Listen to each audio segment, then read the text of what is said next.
Hey friends, welcome back to Confidence Coffee, where we keep it real, raw, and a little bit caffeinated. I'm your host, Ashley Henriott, speaker, author, and your go-to hype girl for when life feels like a lot. Around here, we talk about things that keep you up at night.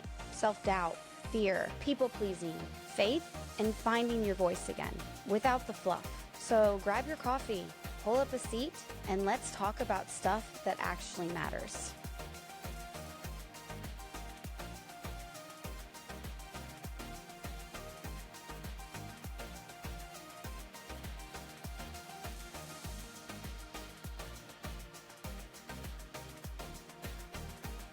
Hey, you guys, welcome back to Confidence and Coffee. I'm here with Ward Sanford, and he is a scientist, you guys. Dr. Ward Sanford is the author of Cry for Jerusalem, and it's a gripping 4-part series, a novel series that brings us to life, to the drama and the times of the flavorful Josephines, okay? And I'll let Ward talk to us more about that. But the controversial first century Jewish historians' writings, especially the Jewish wars, offer the most detailed, listen you guys, detailed account of the destruction of Jerusalem and the Second Temple in AD 70. And so the storyline of the series, Ward, it includes endearing male and female characters that you're going to talk to us about and multiple interactions with the early Christians. Sure. Thank you, Ashley, for having me. Yeah, I spent 39 years in a career with the U.S. Geological Survey as a hydrogeologist. What does that mean? That means I study groundwater as a water supply. You know, you have wells and people pull out water to drink and use for agriculture and all sorts of things. We study those systems, how they might get contaminated, and help states and local water resource agencies handle their water supply issues. So I worked on that for 39 years, but I've also been a Christian my entire life and have always had an interest in the Bible and biblical history. I've been to Israel and Jerusalem twice and was very, very taken by Jerusalem and all the history there. So eventually I came around to this historian you might have heard of. His name is Josephus. If you're like me, that's probably about all you've heard, that there's this historian named Josephus that people quote all the time. He mentions some of the people in the Bible, and I didn't know much more about him, but when I started reading what people thought about Jerusalem at the time, for example, and its layout, they would, if the model they had, if Josephus supported that, they would quote him and say, oh, look, Josephus says it's this way. If what they suggesting Josephus did not agree with, they would sort of dismiss him. And so I would say, well, how does that work? So I decided, well, I'd try to read Josephus for myself. But if you do that, you'll pick up a thick book called The Works of Josephus that looks like a really dense history book with English that's 2 or 3 centuries old, and it's very challenging. But one of his books is called The Jewish Wars, and that includes that whole time period, not only the New Testament time period, but that following it and the destruction of Jerusalem. And there's a modern English translation out there by Bob Beasley that I found. And when I started reading that, I'm like, well, this I could read. And I was amazed at the drama, the details, the fact that this person, Josephus, whose Hebrew name is Yosef, it's like Joseph, right? Yeah. He was intimately involved in everything that was going on. And I thought, why have I've been a Christian all my life, been at church. No one ever tells me these stories. How come I've never heard of these? And I thought, well, it's because it's buried in this dense history book. But if somebody put it into novel form, I bet you people would love it. So that was the real inspiration that got me going. I started thinking about some of the main characters and went from there. Thinking Who is about he? It, I say it wrong. Who is that? He's a Jewish historian, also one of the most controversial figures in Jewish history. So he was born as an upper class Jew in the year 37, I believe. So just after Jesus, very educated because he was upper class. And so, for example, he was not only fluent in Hebrew and Aramaic, but Latin and Greek as well. He studied with the Pharisees for a while, so he was very familiar with all the religious laws and things of the Jews at the time. He was sent to Rome as a liaison in 63 and 64 to try to free some Jewish priests, so he got exposed to Rome and how Rome worked. When the rebellion, they call that the first Jewish revolt. It started not in 70, but a few years earlier in the year 66, when the Jews actually kicked the Romans out, which is something I hadn't realized. And then the Romans came back in larger numbers to try to take the whole country first, or taking Jerusalem. And so Josephus was put in charge of defending Galilee, because that's where General Vespasian and his 4 legions came in first to attack. And he was captured by the Romans. But instead of being put to death, he was kept around, potentially. I think the Romans saw him as, this guy's very educated, he could be an informant. But Josephus then saw himself as like this self-appointed liaison to help save Jerusalem. He wanted the Jews to surrender so that Romans wouldn't destroy the city and the temple. But of course he failed, and now he's over on the side with the Romans. So he's been perceived through the centuries by Jews as a traitor who went over to the Romans, and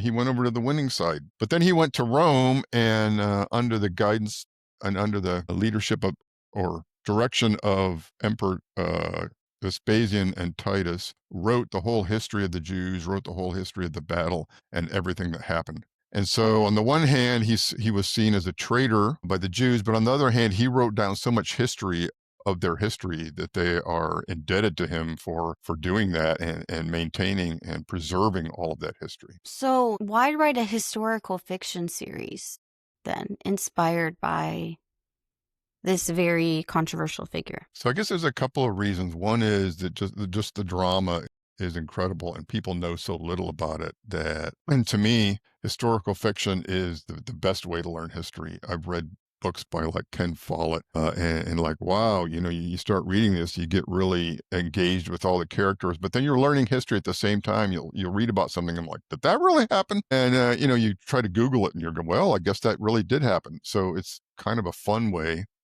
to learn history at the time. Like I say, it's so rich in detail, and the characters we've developed, it really allows people to get in and learn the history. But also I wanted to have this presented in a way that in fact is not pro-Jewish, it's not pro-Christian, it's not pro-Roman, it's just a neutral stance. We have main characters that are both Jewish and Roman. The characters will run into Christians at the time. For example, they run into Paul, who's in prison in Rome. So there's exposure and support of the fact that the Jews and the disciples and Christians, they were really there at the time. This isn't something that somebody dreamed up, centuries later. So it's really in support of the historicity of the early church. Well, let me ask you a question about the main figures, the characters in your story. Are they all based like on real characters? That's a good question. So, yeah, when you're writing historical fiction, you've got this word fiction in there, so it can mean different things. It could mean, for example, that you're just choosing a time period and a setting and every character is fictional. Or you can be trying to describe in detail kind of exactly what things happened without adding hardly any fiction, or it can be somewhere in between. So our main characters, like Joseph is one of the main characters, most of what he does and most of our events are actually what he records. And then we have figures that are mentioned by him or in history, but without any detail. And so we take them and expand them into full characters. For example, he mentions in his writings, he had this friend who was a Roman soldier named Nicanor, and we don't know hardly anything else about him, but we take Nicanor and build him into a full character who is followed through the series. So in the first part of the book, they also meet, and you also get introduced to two of the main female characters. One is an upper-class Roman woman who they encounter on the ship on the way to Rome, and then they discover when they get to Rome that she is the best friend of Nero's wife, Poppy. So Nero is obviously a real history, and they mention Poppy. She's a real figure in history, and they mention that she has a friend, Cleopatra, who is also, as it turns out to be, the engaged and then wife of this new governor of Judea, whose name is Gessius Florus, out of history. And Josephus writes that he's the one that really started the whole rebellion and the war.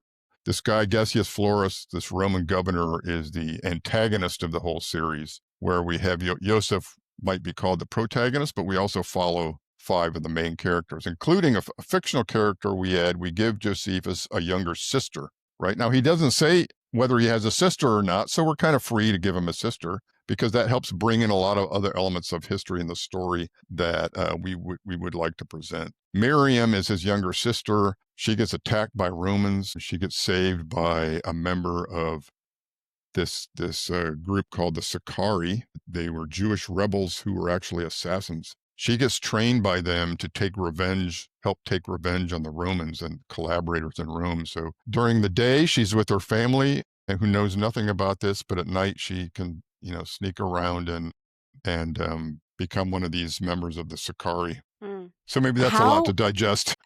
I mean, yeah. Well, I mean, personally, wasn't my 16-year-old loves history, and me, it was always so hard for me to keep focused, and I'm a writer. How ironic. But I really, when I did find connection and I stayed focused and interested and intrigued in history was when the biblical characters, because I'm a Christian, connect with history. You know what I'm saying? Like that always Right. made me kind of excited. And so I'm curious, like when it comes to this revolt against the Romans, right? And Revolt. these characters, I would love to know, because I know it's fiction, but I would love to know, like, how close did you stay, like, how close to the source of this inspirational novel did you stay close to? And then I want to talk about prophecy. Like, does prophecy play a role in this story? Yes, I can address both of those. So first of all, now let me say I will say we because I was a scientist writing in a scientific style. Writing as a novel style is very different, and I realized this would be very challenging. I would come across like a real amateur. So I actually hired a professional writer to help me write this, right? So the plot lines and the characters and all the events and exactly what's in there is mine, but the words belong to a professional novel writer, right? So that really, I realized once he started doing this, I'm like, wow, I don't think I could have done it like this. Yeah. So that really helped. We all have an But editor. I took as many, yeah, and then editing on top of that. So I took as many of the events that Josephus described and put as many of the real events and the real people in there as possible. So I don't even like the word fiction because people will say, "Oh, it's fictional. It didn't really happen." But that's not what this series is about. Series is a lot of history that actually happened. And only, there's a few aspects we include to help dramatize the story. Okay. Well, tell me about prophecy. Like, does prophecy play into any of this? Like So yes, now. because well Like, now, I'm well, curious. let me tell you my take on this, okay? Yeah. So we really, in terms of this story, we really go back to Jesus and his Olivet discourse about Okay. him saying that the temple will be destroyed. And the disciples asking him, "Well, when will all that happen, and when will be the end of the age?" So Jesus starts discussing this, and also says that a generation will not pass away until this happens. So, in my view, the disciples, really unbeknownst to them, are asking two different questions: When will the temple be destroyed, and when will be the end of the age? And when Jesus says this will take place within a generation, he's talking about the destruction of the temple, which then, of course, happens in 70 AD within one generation. But he's also says some things that sound very much like they're still off in the future. So that prediction of the destruction of the temple comes very much into the storyline as that prophecy gets discussed in the whole storyline. And we tie in the Dead Sea Scrolls and a lot of things you might be aware of if you're familiar with Jerusalem in the area. Like, I mean, how do you turn like this massive and like dramatic, I guess you could say. I mean, I think the novel is dramatic, but that's what keeps people intrigued. But how do you take the history and these events and connect them into this novel series? Yeah, one step at a time. It took 5 years to put all these together. It took a year or so to write each one, And and there's four. and there's four, right? So And even the chapters sort of have a timeline to them, so you can follow exactly, at what point, at what year, and what month are you when this is happening, right? So it's really following the events and the timing of the events happening. Another interesting thing that people I never realized till I was reading Josephus, that some of the prophecies about Jesus made about signs in the heavens, Josephus said there were signs in the heavens at the time. There was, in 66, Halley's comet appeared in the sky very bright, and everybody saw its tail, and those were always omens to them of coming judgment. And Mm. he describes, in fact, 7 different miraculous things that people were aware of that happened, that seemed to be signs, portents of things, dramatic things were about to happen. And in fact, so I have a website called Cry for Jerusalem. I've written a large number of blogs. One of them is like the 7 miracles Josephus mentions that were happening at the time. Yeah. Yeah.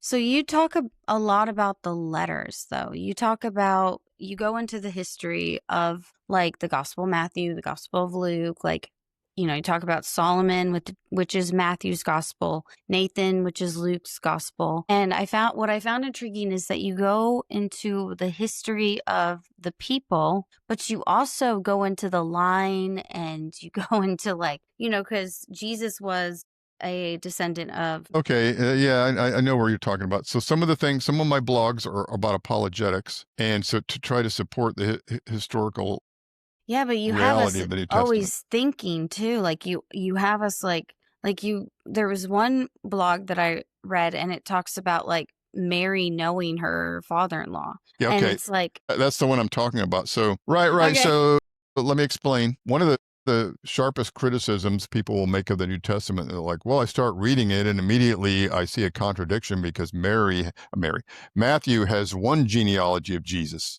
back to David. And then you go to Luke and there's a completely different genealogy.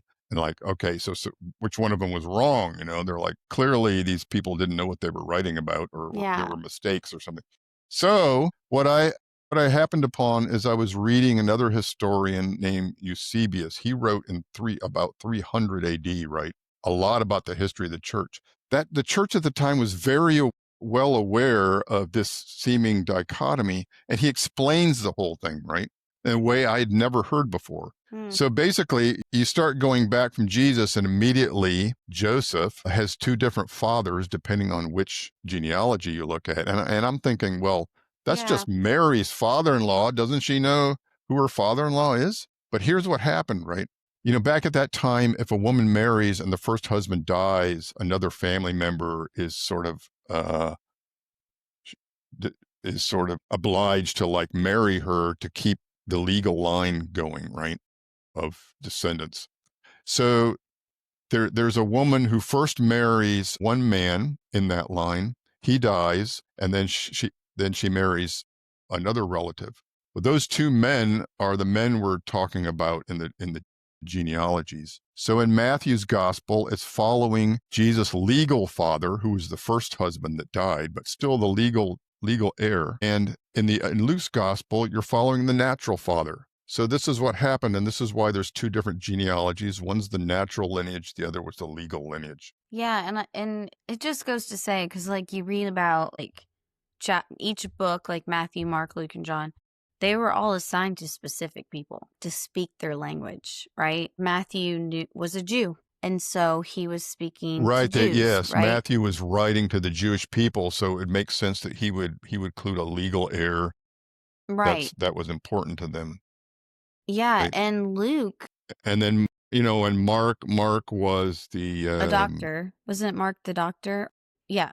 Luke is the doctor. Mark was that traveled with Peter and heard all of Peter's stories over and Yes. over. So he's Yep. compiling Peter's sermons and stories and everything.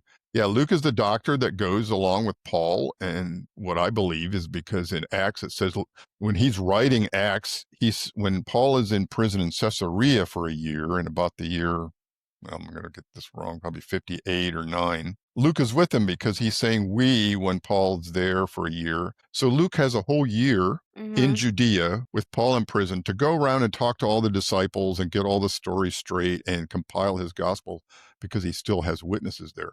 So that makes total sense.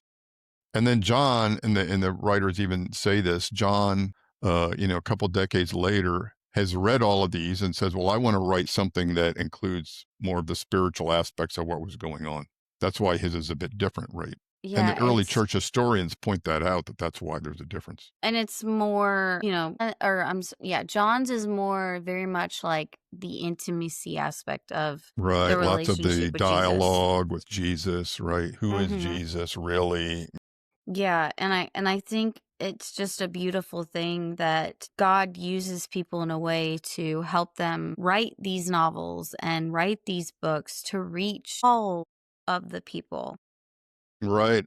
Like maybe John, I would take his message a lot more because I'm a feeler, right? But then you have somebody who's very logical, type A personality and wants to know about the Lord, but also the history and the connections and the Right. genetics and the lineage. One of my goals is I wanted this to reach a broad as audience as possible, right? I wanted non-believers to pick this up and read it as well. Jews, agnostics that are just interested in history and not feel like they're being, sold Sold to Christianity Christianity or like a preached at, marketing, right? Yeah, that this marketing is a like secret marketing to get them to believe in revert. Christianity, right? Right. Convert, right? This is not what that is. So I was very careful to try to do that. So I think if you've got Jewish friends, they could pick this up and learn a lot about it and not feel like they're being proselytized, right? They're learning a lot about Yeah. their own history. They're people running into Christians. They're discussing. Of course, they knew about this Jesus of Nazareth who just appeared. And so, like in the books, the name Jesus is not mentioned. We give him his Hebrew name. He's Yeshua. He's Yeshua Ish Nazaret, which means Jesus of Nazareth in Hebrew, right? Hmm. So he's discussed in the language that the Jews were using at the time. In fact, the Jews called his disciples the Netzarim, the Nazarenes. That was the word they used for them. So, Yeah, that but on makes the other total. hand, like book 2, our Nicanor Roman character ends up in Rome, being assigned to the Praetorian Guard to guard in the prison, and runs into the Apostle Paul, who was in prison at the time, and has these discussions with Paul about what Paul believed. So we can bring in Christianity in a real sense that it was there, and not try to make it people feel like we're pushing it on them. Yeah, I think when I think of your novels, I think it's like when you have this movie out. I know this is ridiculous, but I try to break it down for people as well. I'm with you, Ward, but for others, just to Mm-hmm. imagine, like, the Bible is the main movie, it's the main series, right? But then, like, you have little trilogies or breaks offs of the movie that become shows, like, or series Mm-hmm. of the main movie. Do you know what I'm saying? Mm-hmm. Okay. Right. Are you with me? Right. Yeah, there are other You're series that spawn off the first one, right? So, Yeah, yeah. And so my thing is like with your series, with the novels, like it's like, oh my gosh, I know him. I know Paul. I know him. And like yeah, what's Paul's from the main movie, right? But he's into this like series novel and he's like and it's like it makes people want to know history. It makes people want to like really like get into the theological aspects and the beauty of history in the Bible and how it connects. And so, I mean, if somebody was ever going to write something that could like create a series, a fictional series, it would definitely be you, Ward. I could never do that, so you know? well, I had a lot of help, but God was involved in all of this. He gets the credit. What was I going to say? Oh, so right. So the New Testament ends with Paul arriving in Rome, probably about the year 60, 61, and our book picks up at 63, right? So in essential, it's a sequel to the New Testament. What happened after the New Testament? Well, this goes into the 7 years really following that and all of the dramatic events that happened. Right? Yes, it's exciting. Like, people don't want to end the Bible with like doom and everyone is gone. Let's just like after, like when Paul is gone and, what happens, and we get into John and we get into Corinthians, but those are all his books that he wrote in prison, Right. Yeah. which is intriguing in itself. Right. But like Right. I think you take us not just after, but before too, and in the middle. Like you have like all these inside stories, like even the main character, like people find him controversy, and like, and you don't have a lot of people that know much about him. And you started with this character, and like, isn't that like God? I try to read the Bible like through the year, every year. And so, um, there's the chapter in the Bible, I think it's Leviticus. I don't know. It's in the Old Testament. I can't remember. So I read it every year.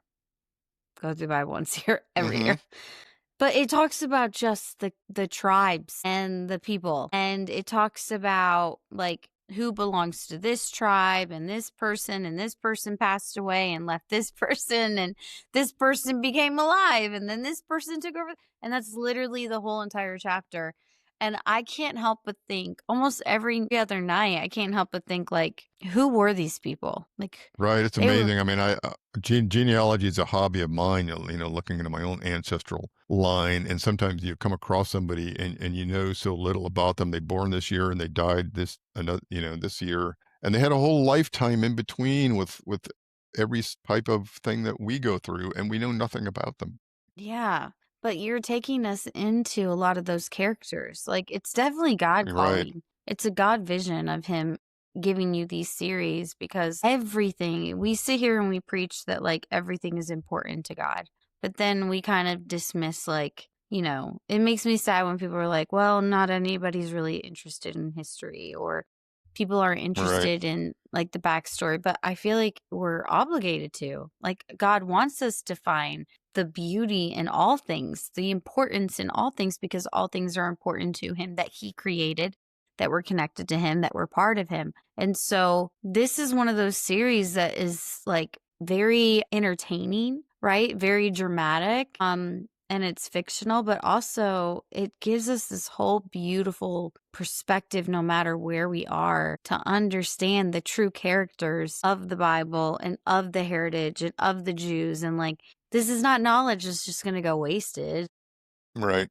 but also it's entertaining. And I think that's Right. the And beauty. when we say entertaining, we're trying to make these people feel real so that you're really there. So there's emotions, there's families, I love that. there's love affairs going on, and See, I all love of that stories going. like that. I love, like, people ask me what is my favorite book in the Bible, Ward. They're like, which Mhm. are you, Old Testament or New Testament? And I tell them, and my community knows, I am Old Testament because I love crime documentaries.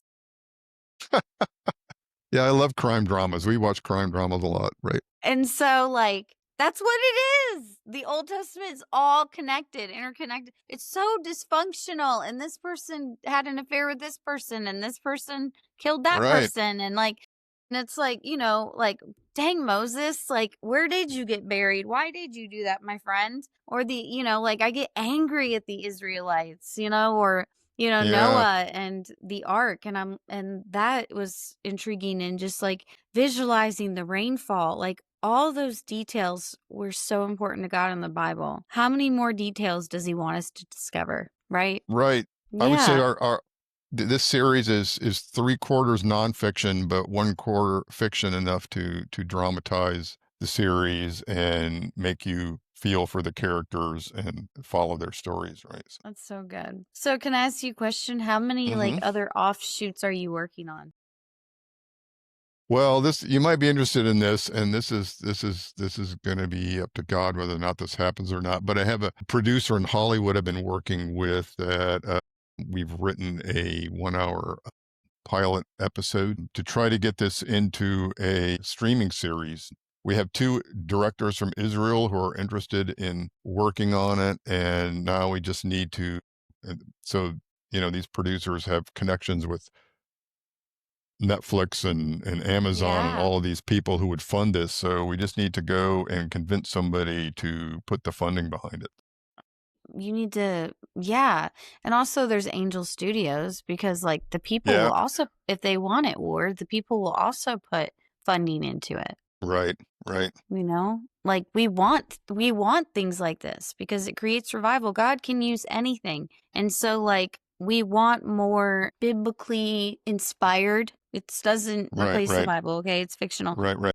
So is Chosen, right? But biblically inspired, like entertainment and drama. And I just find it so, so important because it's going to lead, Ward. It's going to not just lead to your series and whatever else God uses this beautiful wisdom and interest in, but it's going to lead people back to the Word of God. And now is the time. Now Right. is the time. Like, wait, who's Paul? You know what I'm saying? Like, Right. you're creating that. Like, wait, Paul, you can learn more about Paul right here. Right. Yeah. There's a lot you could learn about Paul. That's for sure. Yeah.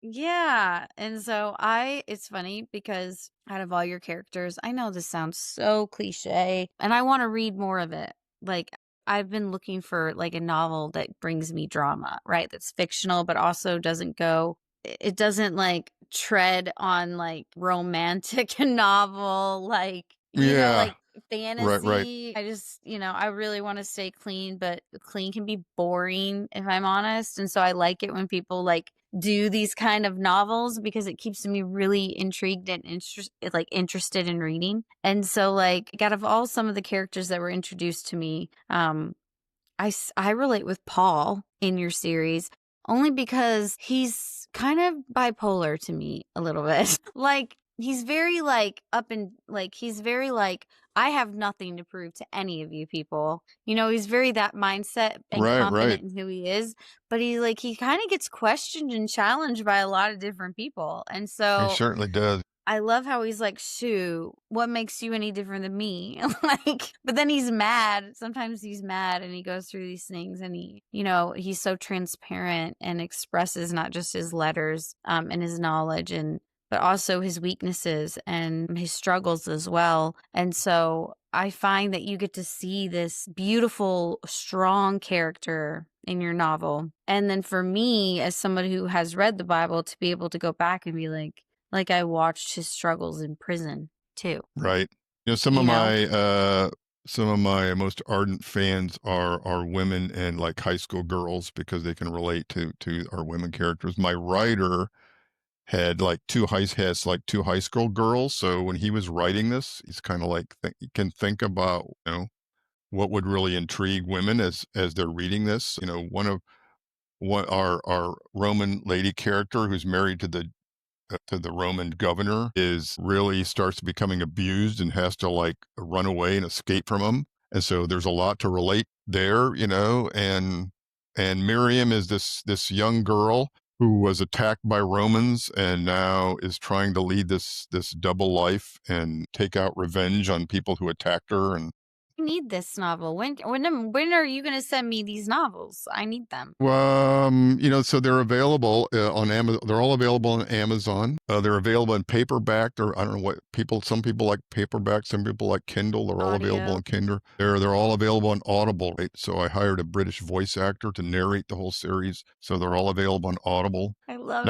Next month, December 1st through the 5th, if you get a Kindle on Amazon, they're free. The first book is free on Kindles. Yes. So all of my Audible junkies out there, like me, who Right. like to multitask and like it's like a movie while we clean, You whatever can we listen do. to it, put on your headphones or your AirPods, and you can listen to the whole series, right? That'll be me. That'll be me. Ward, where can everyone connect with you once they So listen like to I was this saying, the episode? books are available on Amazon, but my website is cryforjerusalem.com. Where, as I was saying, I've got dozens of blogs I've written about all the different kinds of details of the time period and the It's really location and interesting. And you some made them, apologetics. yeah, and you made them really easy to follow, like really Well, good. easy to Yeah. They're short, comprehend. they're not long reads. They're 3 to 5 minute reads on specific little topics. Yeah. Yeah.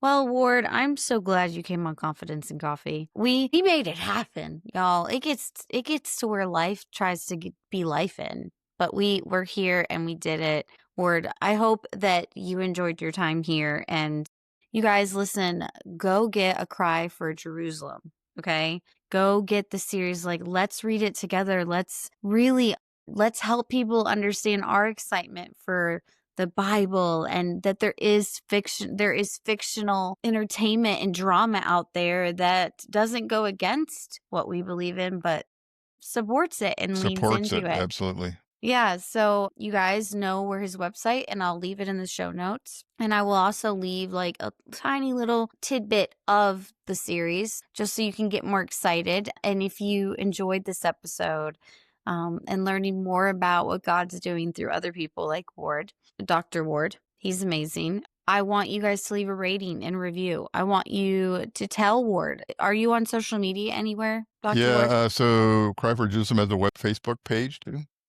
right?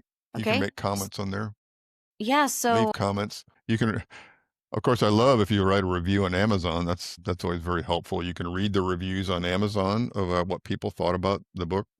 Lots of great reviews on there. it's so helpful. So if you download the Audible version of his series, go leave a review and a rating for this podcast episode because I like to read them out loud. Tag I or Ward Sanford on Facebook, Cry for Jerusalem, and we would love to celebrate how this is also meeting you where you are and entertaining you where you are because we could all use a little bit of entertainment right now. Ward, thank you so much for coming on Confidence and Coffee. I really do Thank you very much appreciate for your having me, knowledge. Ashley. Yes. Yes. If you loved that episode of Confidence and Coffee, stop right now. Go leave a rating, a review. Tell me how this podcast episode inspired you. How did this inspire maybe a friend that you know? I would love to hear your testimony. Maybe screenshot, tag me in it on social media, wherever you are, so I can celebrate and share it with you. These ratings, these reviews, your subscriptions to the podcast on YouTube and anywhere you listen is so helpful to get this community growing, to get this message out. It takes you 2 seconds to make such a huge impact, so don't forget to do that. And I will see you next Tuesday on Confidence and Coffee.